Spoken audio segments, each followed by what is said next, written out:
Bonjour à toutes et à tous. Quelle belle introduction, quel extraordinaire moment de louange. Moi, je me réjouis toujours de ces moments où on a l'occasion de rendre toute la gloire à notre Dieu. Et en fait, on s'échauffe, on s'entraîne pour l'éternité. Et c'est pour ça que je pense qu'il est important de ne pas s'économiser dès maintenant. Parce que c'est un tour de chauffe et on est dans le perfectionnement. Mais là-haut, ça sera vraiment glorieux. En tout cas, je me réjouis de partager ces moments avec vous autour de la parole de Dieu. Effectivement, vous avez les salutations fraternelles de l'église de Moissy-Cramayel. Sachez qu'on est vraiment aussi dans l'unité, dans la prière aussi, et nous vous avons aussi à cœur. Et je suis reconnaissant de ce que vous avez partagé ce matin, que ce soit la louange, que ce soit les sujets de prière. Tout convergeait vers un sujet. Un sujet, une discipline spirituelle, une des plus importantes de notre quotidien, et celle qui en même temps est la plus difficile à vivre. Je parle de la prière. Elle a une place dans notre agenda quotidien, je l'espère, mais bien souvent nous luttons avec notre agenda, notre emploi du temps, parce qu'il est si chargé. La fatigue aussi est si souvent présente et nos préoccupations prennent tellement de place. Nous sommes à une époque de l'histoire de France et à une époque d'ailleurs l'État français était un État religieux, il y avait une religion officielle. Si vous regardez un petit peu les manuels d'histoire et ce qu'on voit aussi au niveau scolaire, c'est que pendant très très longtemps notre pays a été un pays avec une religion d'État. Et cette année nous sommes en 2025 et c'est les 120 ans d'une loi, la loi laïcité, qui a séparé effectivement le religieux aussi de la sphère de l'État. Et notre société moderne qui était rythmée autrefois par les clochers, et la cloche avait pour fonction de rappeler aux fidèles qu'il y avait un devoir religieux, et bien au fur et à mesure, les pays et notre pays s'est éloigné de ces rites qui appelaient la population. Alors il y a bien des pays, on en a un peu parlé ce matin, mais que ce soit en Asie ou en Orient, il y a encore toujours cette dynamique de culte avec des appels à la prière auprès des fidèles. Et la place du religieux ou du culte a toujours une place, une fonction en tous les cas dans le fonctionnement de la société. Mais en Occident, c'est vrai que la sécularisation a mis tellement de distance avec tout ça. Et le défi est pour nous aujourd'hui, et c'est une discipline qui n'est pas dans la majorité des habitudes de notre pays. Et c'est là où nous avons un rôle, nous l'Église, les chrétiens, de rappeler cette fonction vitale. Nous sommes en effet face à d'autres habitudes. Il y a bien des temples qui sont ouverts ce dimanche matin. Il y a des stades, il y a des salles de fête, il y a des grands centres commerciaux. Il y a tellement de lieux d'occupation et d'activité. Et personne ne prend ce temps du repos, ce temps de retraite, pour faire le point peut-être sur la semaine, mais plus encore pour prendre soin de son âme. Et nous ce matin, et je me réjouis de cette opportunité que nous avons, cette liberté que nous avons, et nous avons ce désir, je le crois, de prendre le temps d'être à l'écoute de Dieu. Et je sais qu'il va nous parler pour notre bien à travers sa parole, en raison de sa nature, de son amour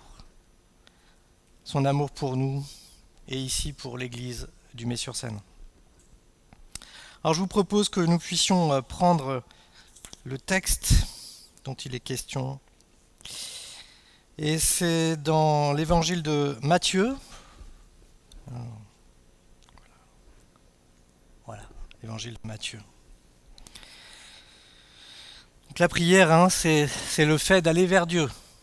Je mets une définition assez générique, mais pour qu'il n'y ait pas de confusion, et s'adresser à lui. Voilà, on part sur cette même base pour tout le monde, ça vous va? Le fait d'aller vers Dieu, de prier, de s'adresser à lui. Et c'est Matthieu, cet apôtre, cet ancien collecteur d'impôts, devenu disciple de Jésus, qui nous retrace les paroles de Jésus.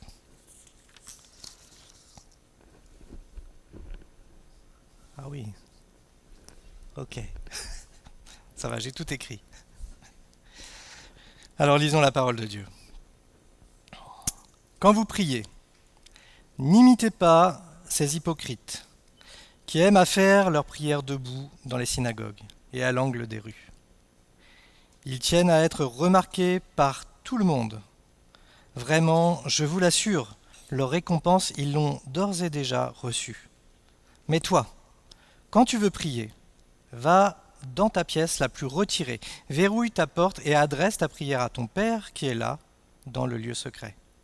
Et ton Père, qui voit dans le lieu secret, te le rendra.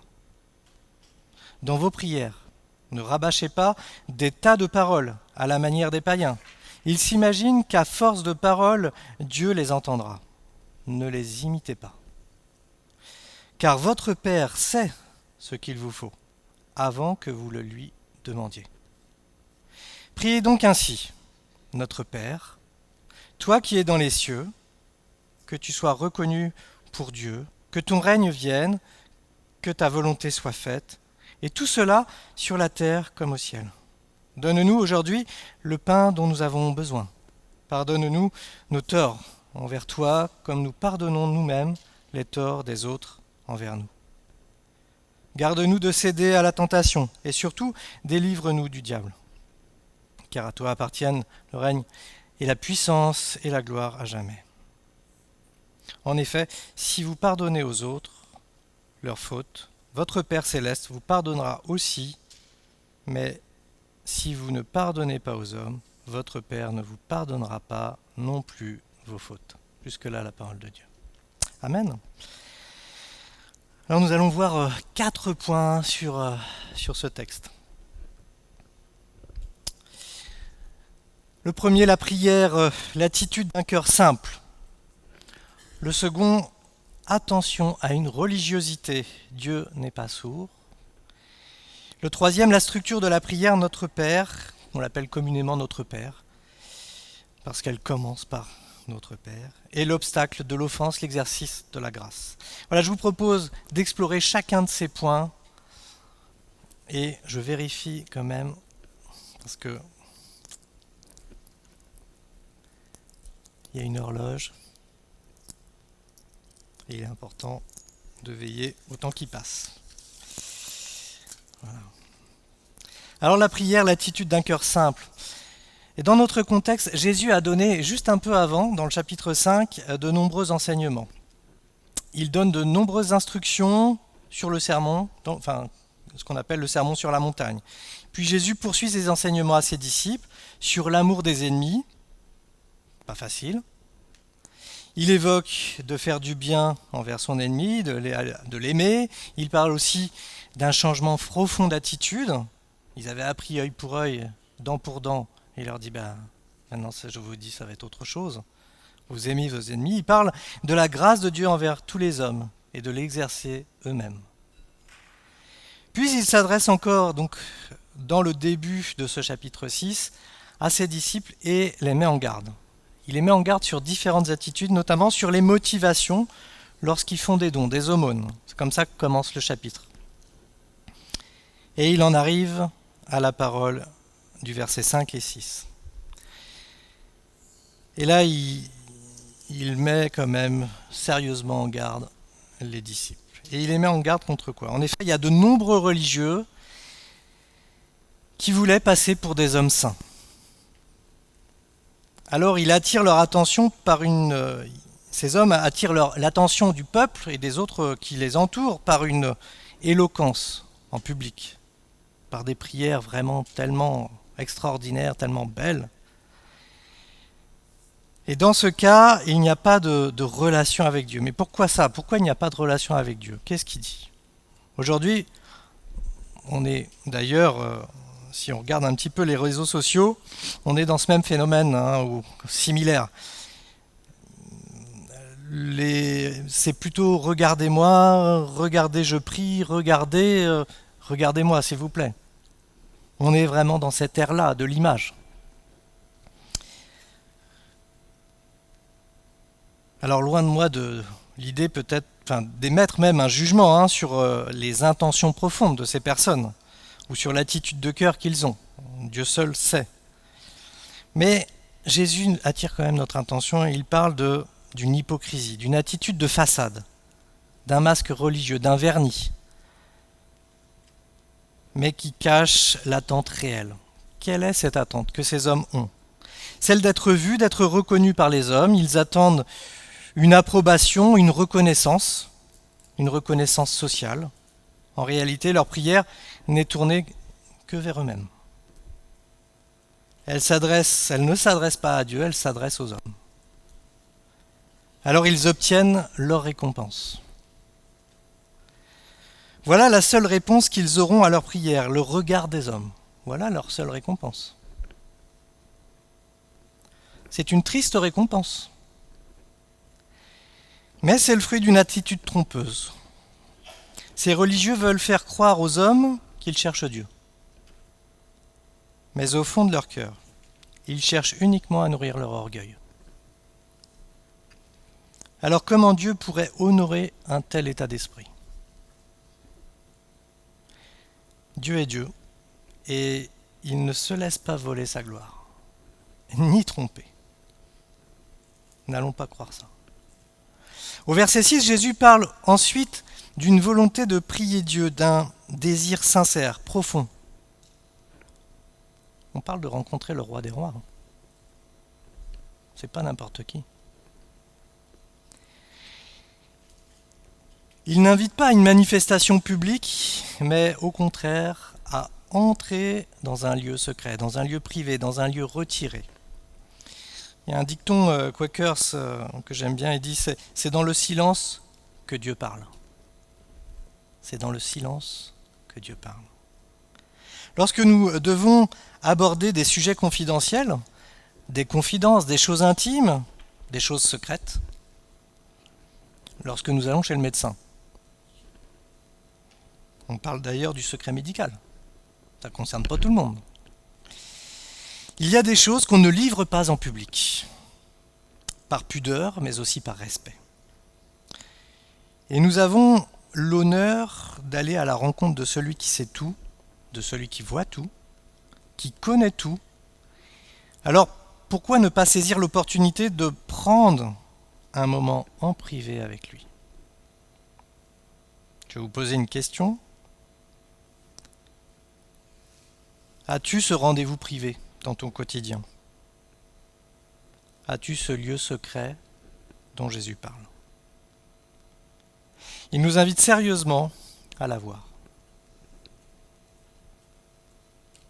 Ce qui m'a surpris dans le verset 6, je vais revenir.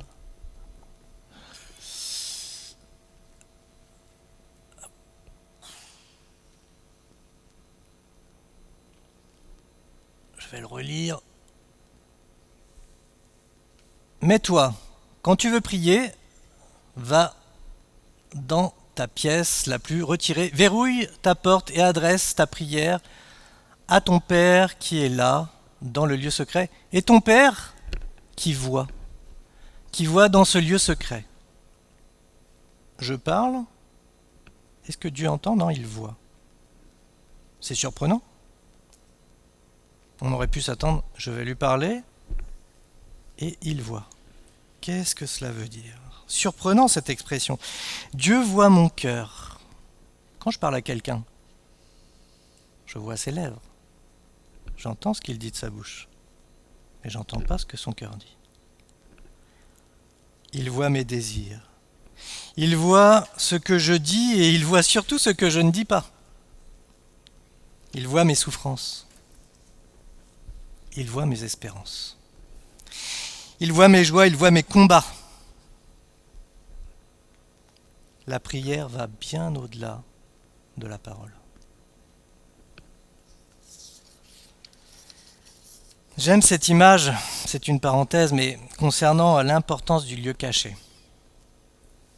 Vous connaissez les boutiques quand vous allez faire vos courses, ou même les boutiques, souvent il y avait des boutiques pour les chaussures. vous inquiétez pas, je ne vais pas vous vendre une paire de chaussures à la fin. Mais le cachet est tellement important. C'est dans l'arrière-boutique du magasin, et on ne le voit pas, mais c'est là que contient les réserves et qui permettent de remplacer les marchandises vendues. Et c'est grâce à l'arrière-boutique que le magasin est alimenté. Le lieu secret, c'est l'arrière-boutique. Comment vous voulez alimenter le magasin? Il faut aller dans l'arrière-boutique. Je ferme la parenthèse de cette image. Mais toi, quand tu veux, je reprends ce verset tellement important, mais toi, quand tu veux prier, va dans ta pièce la plus retirée, verrouille la porte et adresse ta prière à ton Dieu qui est là dans le lieu secret. Et ton Père qui voit dans ce lieu secret te le rendra. Waouh! Moi, ce qui m'a surpris, c'est que Dieu nous attend. Je ne l'ai pas vu rentrer, il était déjà là. Il a toujours un coup d'avance. Il est déjà là. C'est lui qui nous attend. Et pourtant, c'est nous qu'en avons besoin.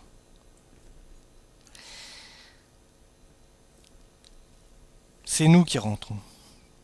Pourquoi fermer la porte? Pour ne pas être dérangé, pour être attentif, pour ne plus être diverti par autre chose. Alors bien sûr, c'est pas parce qu'on est dans le lieu secret, dans la chambre. Je crois aussi que des fois, il faut savoir couper son téléphone ou toute autre chose, parce que sinon, il y a encore quelqu'un ou quelque chose qui peut nous déranger. Mais quand on veut avoir un échange avec quelqu'un, si je parle à ma femme et que je parle en plus au téléphone, elle va me dire, écoute, tu choisis. À un moment donné, ça va bien. Avec toute l'affection qu'elle a pour moi. Mais justement, merci. La prière est un acte volontaire. C'est d'aller vers. C'est un mouvement, c'est une relation particulière qui me concerne, car je vais pour m'adresser à mon Père. Et il le répète plusieurs fois avec insistance. Mais là, ça change aussi beaucoup de choses, parce qu'il marque et il souligne une filiation. Alors on peut se dire, mais c'est pour nous aujourd'hui, on peut passer très rapidement sur ça. On a compris, on a reçu quelque chose, on a l'esprit d'adoption, parce que Christ est allé à la croix pour nous. Les Juifs s'adressaient à Dieu, mais là Jésus insiste sur cette relation père-enfant. Il y a là une dimension tellement privée, tellement intime. Et nous le comprenons encore davantage lorsque nous saisissons l'œuvre de la croix, vraiment. L'avantage que nous avons reçu, ce don si précieux, cet esprit d'adoption. Celui qui nous permet de l'appeler papa. Waouh! Alors des fois, on a effectivement un problème avec ce terme, pour plein de raisons de notre histoire personnelle, mais là il s'agit du Père par excellence. C'est pas un Père défaillant, c'est pas un Père absent, c'est pas un Père violent, c'est un Père divin. C'est le Père. On est loin d'être sur une image humaine. Et il ne faudrait pas non plus être dans cette inclinaison d'avoir un regard tellement humain du Père. C'est le roi de rois, celui qui est l'alpha et l'oméga, sans limite. Alors qu'est-ce que Jésus entend par cette expression? Il vous le rendra, il vous rendra, venez dans la prière et il vous rendra. Ça signifie que Dieu répondra certainement. Certainement en son temps, ayez foi. Ayez confiance en sa nature, ayez confiance car il est fidèle et bon. Et dans sa parole, à différents moments, il dit que le cœur qui lui plaît, c'est un cœur confiant, plein de foi en Dieu. Ayez confiance. Faites-lui confiance en toutes choses, en tout temps, en toutes circonstances. Ça veut dire quoi en toutes circonstances? Ben oui, les bons jours comme les mauvais jours. Que toujours nos yeux soient fixés sur Jésus, au temps de la persécution comme dans les temps d'abondance. Il n'a pas dit que ça serait facile, il a dit qu'il serait là tous les jours. C'est ça qu'il a promis, d'être là tous les jours, dans les bons jours et dans les mauvais jours.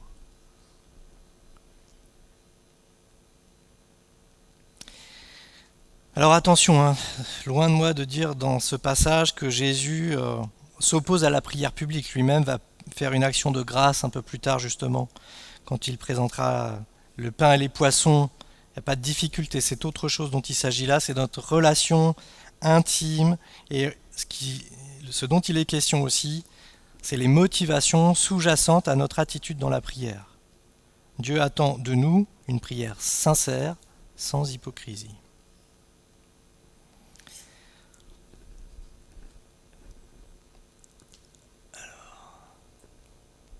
Deuxième point. Attention à une religiosité, Dieu n'est pas sourd. Alors c'est vrai que certains ont imaginé pouvoir attirer l'attention de Dieu par des moyens spécifiques, et ici fait mention de répétition. Alors moi ça m'a fait penser tout de suite, bon il y a plein de traditions, et ce matin il en était un peu question en Inde, l'hindouisme, le bouddhisme, on a plein de traditions. Et je ne sais pas si vous connaissez les rouleaux de prière. Avec le vent, on les agite et la prière tourne et tourne et tourne et elle se répète. Et c'est comme si, effectivement, c'était suffisant. C'est la même prière qui est dans un rouleau. Elle est répétée. Ce sont les mantras, ce sont la méthode Coé d'autosuggestion, d'hypnose, même de... Voilà, c'est comme s'il y avait un pouvoir surnaturel, mais là... c'est un rituel religieux. Alors à qui ça s'adresse? Dans la religion, c'est tout bon, mais dans la relation à Dieu.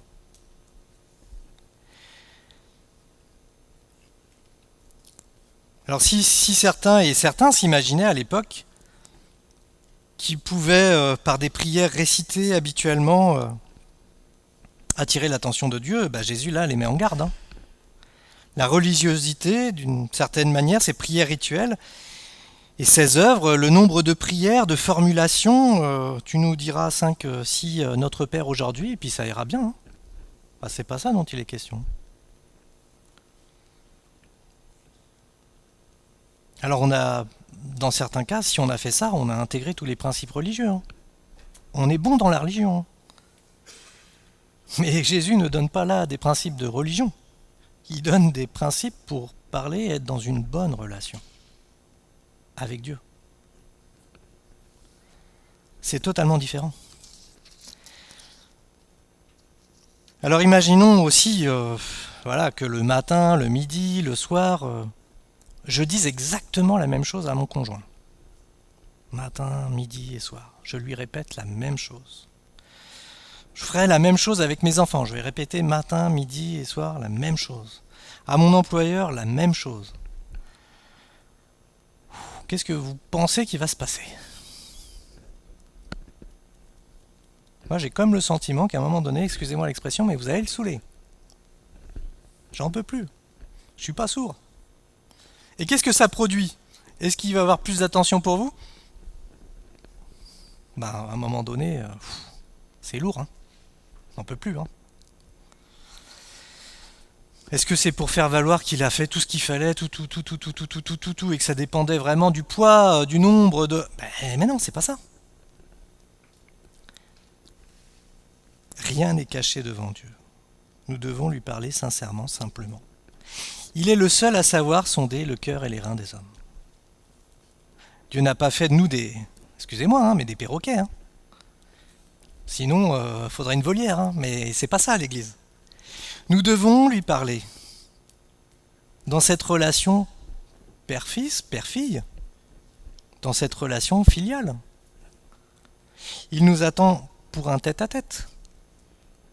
Et je dirais même plus que ça, dans un cœur à cœur, dans une profondeur. C'est pas juste les lèvres, c'est le cœur qui doit parler. C'est le cœur qui va sonder. C'est votre cœur qui l'intéresse. C'est notre cœur. C'est pour ce cœur à cœur qu'il a donné sa vie. Il n'attend pas des formules toutes faites, et quelque part, moi je me dis, ça enlève une pression. Je n'ai pas besoin d'apprendre tout par cœur.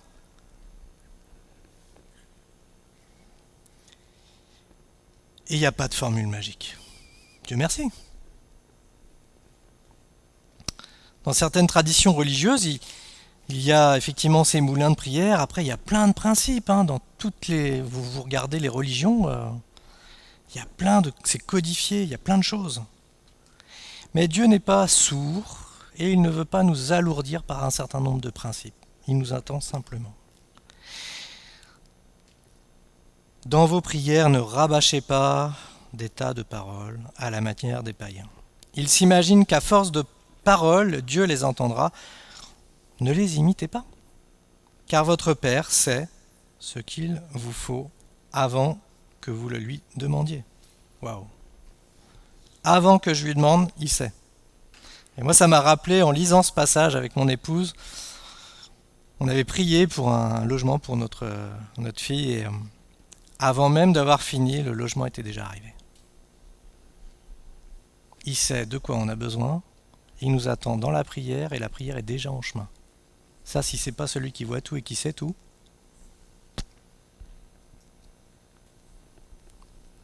voilà pourquoi on lui fait confiance. Parce qu'il connaît mieux que nous-mêmes nos besoins.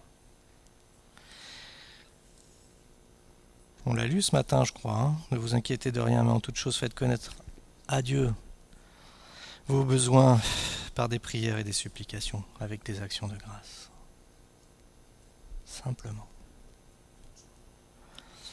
Quelques mots sur le troisième point, la structure de la prière Notre Père. Communément, les chrétiens appellent donc, oui, cette prière, alors le Notre Père, on l'a souvent entendu dans le catholicisme, comme quelque chose de très ritualisé. Mais Jésus pose ses fondements, et on va s'attarder un peu sur les différentes dimensions, mais je vais devoir survoler parce que le temps ne nous permet pas d'approfondir de trop. Voilà une prière qui nous parle directement de notre position en Christ, je l'ai déjà dit, mais elle nous parle de notre filiation. Combien de fois il dit notre Père, notre Père? Ce matin, ça a été rappelé dans Deutéronome, parce que dans la loi mosaïque, mais aussi dans le peuple juif, encore aujourd'hui, appelle le schéma Israël. Il y avait Dieu, ce grand respect, cette grande distance, mais là, la nouvelle alliance, il y a quelque chose de plus excellent. Il y a une proximité. On reçoit l'Esprit de Dieu. On reçoit l'Esprit d'adoption. On reçoit cette filiation. Et voilà l'accomplissement aussi de la promesse qui était faite à Abraham. Toutes les nations de la terre seront bénies en ta descendance parce que tu m'as obéi. Et nous sommes de toutes les nations. Et nous avons reçu le même esprit. Voilà l'unité, voilà ce que le corps du Christ. Voilà comment nous pouvons voir la gloire de Dieu aussi. Des pays et des nations différentes. Le même Dieu, la même famille. Jésus est un des descendants d'Abraham. Et en lui, effectivement, oui, toutes les nations. Et nous sommes restaurés dans cette relation, dans cette position devant Dieu. Notre Père et Abba Père, c'est-à-dire Papa, ce terme est tellement familier.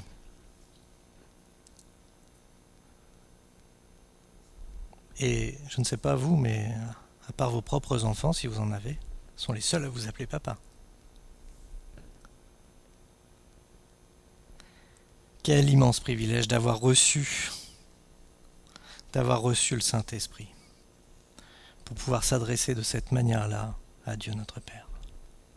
Jésus évoque la position de Dieu, sa puissance et sa gloire. Il n'est pas terrestre mais bien céleste, il est dans les cieux. Il reconnaît qu'il est Dieu, c'est l'honneur, la manière, et de manière légitime, la créature qui vient devant le Créateur, dans une position d'humilité, du haut vers le bas, de Dieu est en haut et nous sommes en bas. Et cette verticalité nous rappelle que l'ordre cosmique des choses est de son autorité sur toute la création. Il domine tout.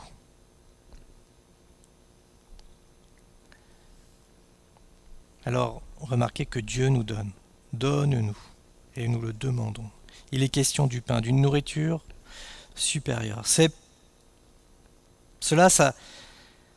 pain, ça peut nous rappeler le peuple d'Israël au désert, dans l'Exode. Les Hébreux qui, chaque jour, devaient ramasser la manne, nécessaire pour la journée. Et s'ils en prenaient plus, vous savez ce qui se passait? Ça gâtait, hein? Eh oui, elle pourrissait. C'est une image magnifique de la grâce de Dieu qui nous a donné, qui nous donne chaque jour. Il nous donne chaque jour ce dont nous avons besoin pour aujourd'hui. Et il nous donne pour nous cette nourriture spirituelle et il veut nous la donner, nous l'apporter pour nous, des hommes et des femmes spirituels. L'apôtre Paul parle d'hommes et de femmes matures en Christ. Mais si nous ne mangeons pas une nourriture spirituelle, nous ne pouvons pas avoir cette croissance spirituelle. Ça nous rappelle aussi d'autres textes dans Jean où Jésus semblait avoir mangé quand il était avec la femme samaritaine et puis qui dit à ses disciples « J'ai mangé une nourriture que vous ne connaissez pas ». Il dira un peu plus tard qu'il est lui-même le pain de vie. Nous avons, et j'espère que vous en avez conscience, pour vivre en Christ, nous avons besoin de manger sa parole, mais de prendre ce temps. Parce qu'une vie spirituelle sous-alimentée est une vie qui dépérit. Ne mangez pas pendant 2-3 jours, vous allez voir l'état de faiblesse. Si votre foi est actuellement en difficulté, nourrissez-vous, s'il vous plaît. Faites-le, c'est urgent. Une anecdote, c'était un homme malade qui demandait un jour à son médecin de famille mais combien de temps allait durer sa maladie. Et j'aime bien la réponse du médecin qui lui disait mais pas plus d'un jour à la fois. Pas plus d'un jour à la fois. Dieu nous donne ce dont nous avons besoin, un jour après l'autre. Jour après jour.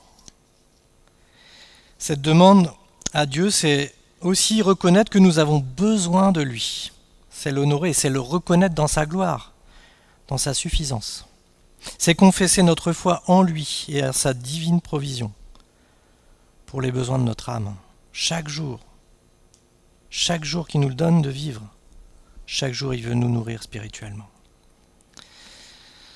Je vais accélérer sur la question du pardon, mais c'est tellement central. Nous faisons acte de repentance envers Dieu. Le chemin du pardon, c'est le chemin de la repentance. C'est celui qui s'examine dans ses manquements, dans ses outrages, dans ses fautes. Voilà aussi l'attitude d'un cœur humble qui plaît à Dieu. Plusieurs fois, Jésus va en parler. Il y a 2 dimensions. Le pardon de Dieu, le pardon envers les autres. Dieu nous pardonne et attend de nous que nous soyons comme lui. Un modèle dans l'exercice de la grâce. Il y a plusieurs textes qui nous parlent aussi, d'autres textes dans des évangiles, de cette humilité de ce publicain qui était là, qui se frappait la poitrine devant Dieu. « Oh Dieu, sois apaisé envers moi, qui suis un pécheur. » La repentance, l'humilité, un cœur contrit.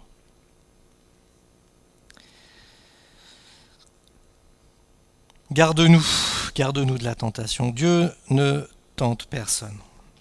Mais voilà, je ne sais pas si vous êtes comme moi, mais quand je touche ça, je sens encore de la chair. Et la chair a des désirs contraires à celle de l'esprit, et nous sommes éprouvés par cela. Et nous pouvons résister en veillant, et justement aussi par la prière.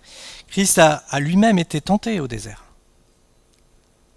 Et il va résister en répondant par la parole de Dieu. Nous savons que nous sommes comme des mèches.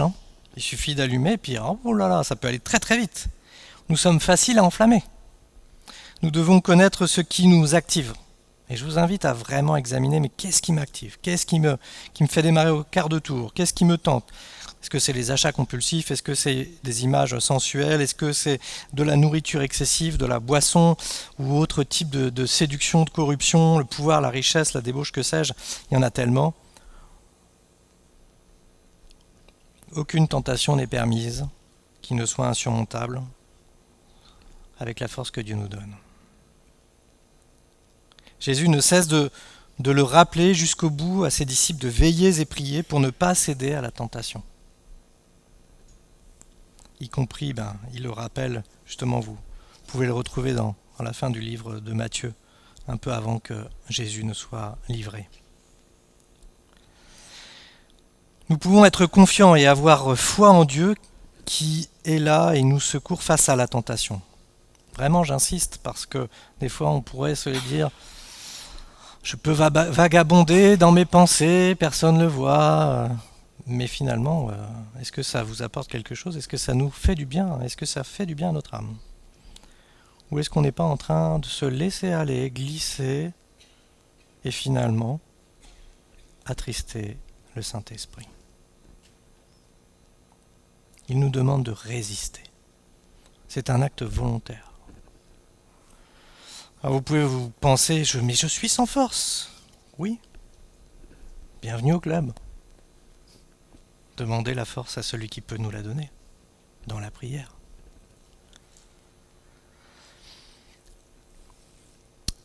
Le quatrième point est, vous avez vu la structure de la prière, on arrive, il y a un moment donné, donc il parle du pardon, pardonne-nous, et nous voulons pardonner aussi aux autres, et puis il finit, puis il insiste sur le verset 14. Je vais le relire, c'est tellement important.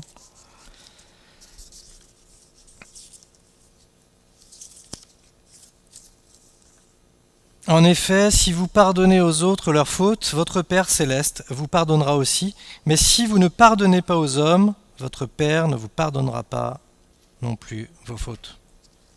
Waouh, mais quelle insistance! Dans la prière,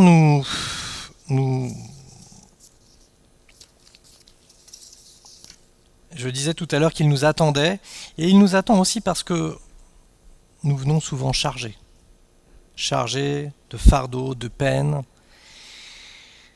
et parfois aussi parce que nous avons été offensés, blessés. Et il attend notre cœur aussi qui s'humilie, qui se repent. Il nous fait grâce, il nous restaure, et dans son amour, notre relation est maintenue à cause du prix payé, parce que nos fautes ont été portées, notre dette a été porté à la croix. Christ a fait tout ce qu'il fallait et tout ce qui était nécessaire. Il a servi de bouc émissaire. Il a porté tous nos fardeaux pour que nous soyons pardonnés parfaitement. Et là aussi, Jésus parle de ce pardon attendu et il a une visée eschatologique de l'éternité qui est en jeu. Waouh, là c'est pas rien. C'est pas juste le fruit d'un instant. Il y a une visée beaucoup plus lointaine. Le pardon a un pouvoir extraordinaire, celui de libérer. En effet, le pardon libère de l'offense du passé. Elle nous libère de celui qui nous a offensés. Le pardon réel est une grâce que nous avons en Christ, et avec son esprit nous rend capables de pardonner. Par essence, l'homme n'arrive pas toujours à pardonner. Et ça dépend de la nature de l'offense, du dommage causé. Certains le savent, je travaille pour le ministère de la Justice et des situations, j'ai en particulier des situations criminelles, toute forme d'abus, de violence, de choses indignes, de choses terribles, des choses impardonnables.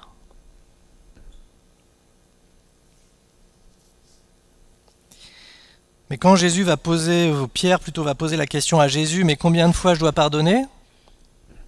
Waouh, 7 fois, 77 fois.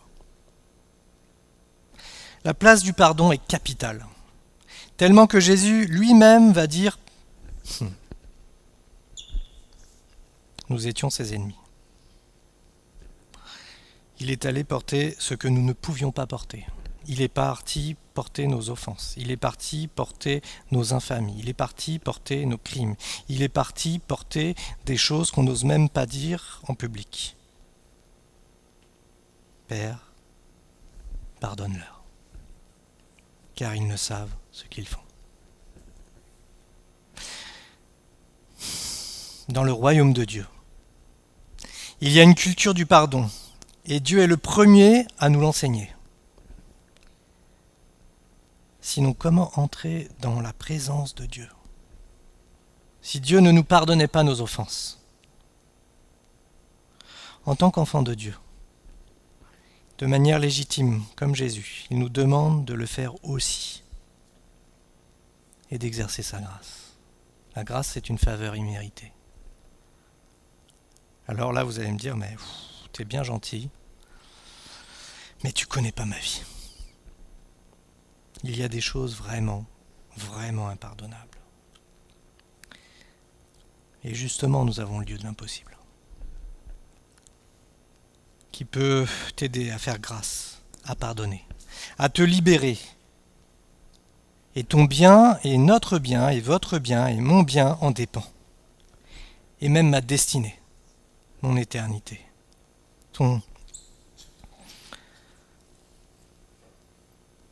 Le pardon n'est pas une option. C'est un commandement. C'est un commandement pour le disciple de celui qui veut suivre Christ. C'est un commandement pour les chrétiens. Sans le pardon, vous savez ce qui se passe quand on ne pardonne pas? Si vous l'avez déjà vécu, quelqu'un vous a fait une crasse au boulot, une offense, quelque chose, ou quelqu'un de proche de vous, de vos familles. Il y a là une rancœur qui s'installe, une amertume, une souffrance qui peut durer toute une vie, qui peut vous ronger, qui peut vraiment vous empêcher d'être dans la paix. Mais nous connaissons le Prince de paix, celui qui donne la paix parfaite, la plénitude. Et voilà pourquoi il nous dit de pardonner. Il sait que ça nous fait souffrir dans nos sentiments, dans nos émotions. Et il ne demande pas là de nous fier à nos sentiments, il nous demande d'obéir. Le pardon est un acte d'obéissance.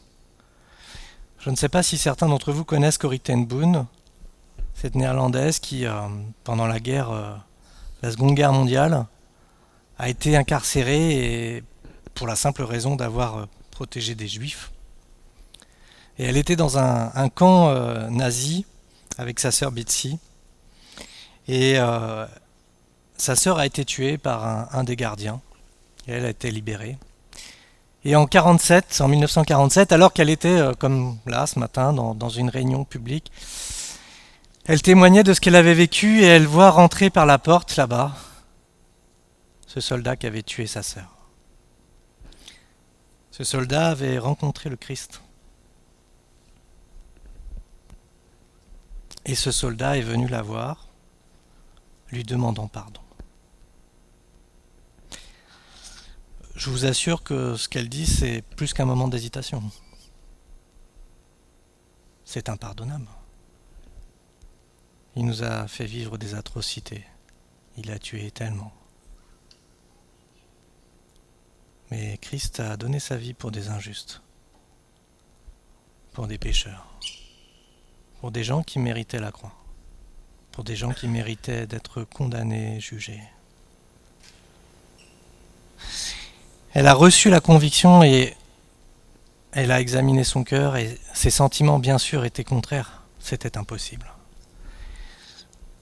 Mais elle s'est rappelée que le pardon était une question d'obéissance. Au moment où elle lui serre la main, elle lui pardonne, une puissance, une paix surnaturelle. Une libération aussi de son cœur. Une guérison. Nourrissez-vous. Nourrissez votre âme de ce pain de vie. Et il vous conduira dans toutes ses voies et dans tous les projets qu'il a formés sur vos vies. Ayez foi en Dieu. Ayez confiance en notre Père. Cette semaine, demain, cet après-midi, si vous aviez oublié le chemin du lieu secret, ou si vous ne l'aviez pas défini. Si c'est peut-être sur la promenade autour de chez vous, si c'est dans votre voiture, si c'est dans un endroit où seul vous et Dieu, il vous attend. Prenez ce temps. Je vous invite à courber les têtes et nous allons prier.